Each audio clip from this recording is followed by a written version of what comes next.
You probably assume that humans invented air conditioning. Technically, we did. But if we're being honest, we were tens of millions of years late.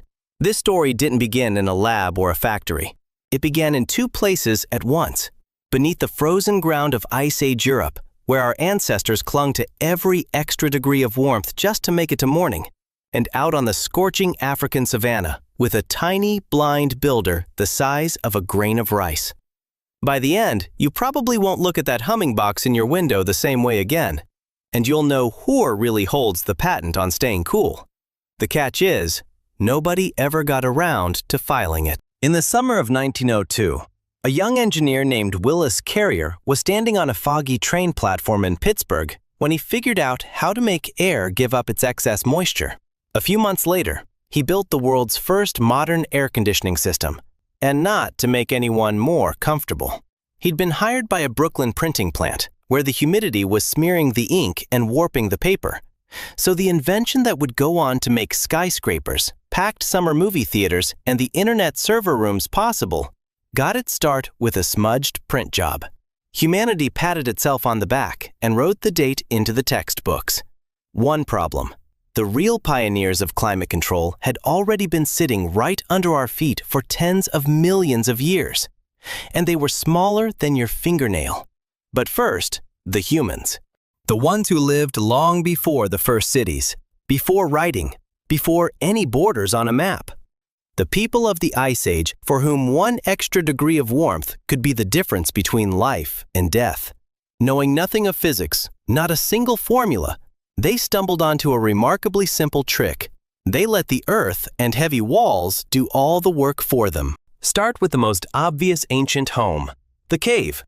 We tend to picture it as a damp, cold hole, but it's really a ready-made climate machine you don't even have to build.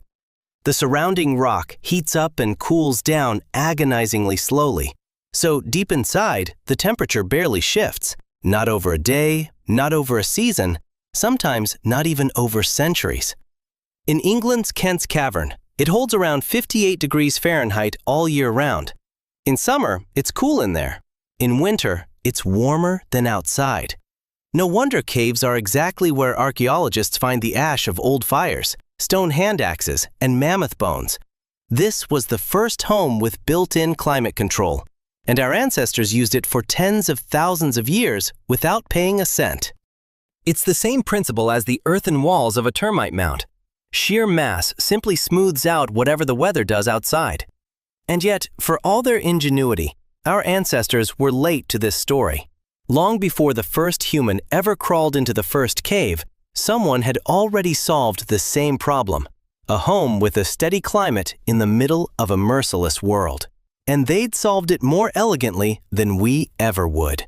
What's more, that someone wasn't human at all. So who beat both Carrier and the people of the Ice Age to it?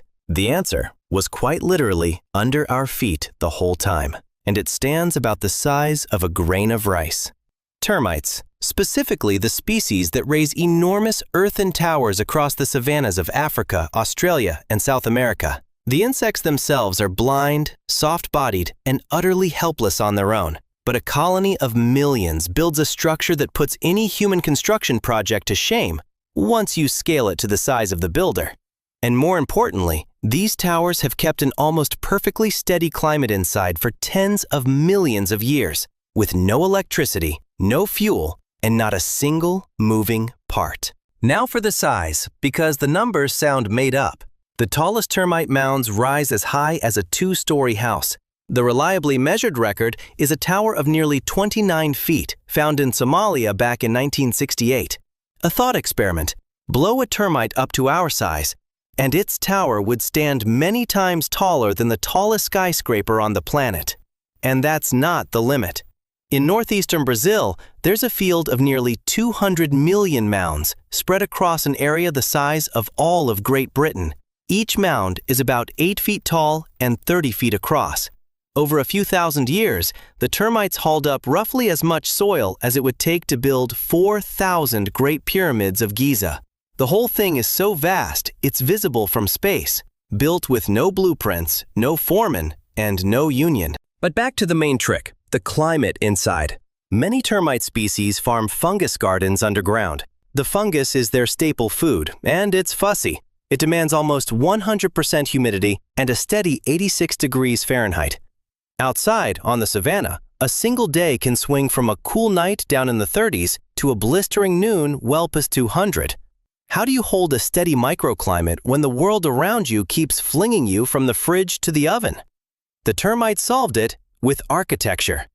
For a long time, the textbooks painted a lovely picture. The tower works like a chimney. Warm air from the nest rises up a central shaft, cools against the walls, and sinks back down. The idea was so elegant that people believed it for half a century. Then the biologist Scott Turner spent years pumping propane into termite mounds and jabbing them with tiny sensors, and found that the tower behaves nothing like a chimney. It works more like a lung. The walls are porous, and during the day, the thin outer channels warm up faster than the massive core, so the air inside begins to slosh slowly back and forth. Once a day, following the shift from day to night, the entire structure takes one slow breath in and out, airing out the nest and expelling the carbon dioxide exhaled by millions of residents. The tower literally breathes, just very, very slowly. Tiny blind insects built a naturally ventilated home with a stable climate and not a single moving part. And now, at last, humans did repeat the termites' trick, this time on purpose. In 1996, in Harare, the capital of Zimbabwe, a building called Eastgate opened, a 9-story shopping and office center with no conventional air conditioning at all. The architect, Mick Pierce, borrowed the idea from the local termite mounds.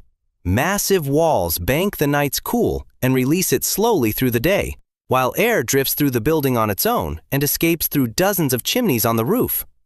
By various estimates, Eastgate spends a fraction of the energy on cooling and ventilation that a glass box of the same size would. The figure most often quoted is around 90% in savings. And here's where the irony hides. Pierce drew his inspiration from exactly that old chimney model. In other words, he copied a mechanism that actually works differently than everyone thought. But the building turned out superb anyway.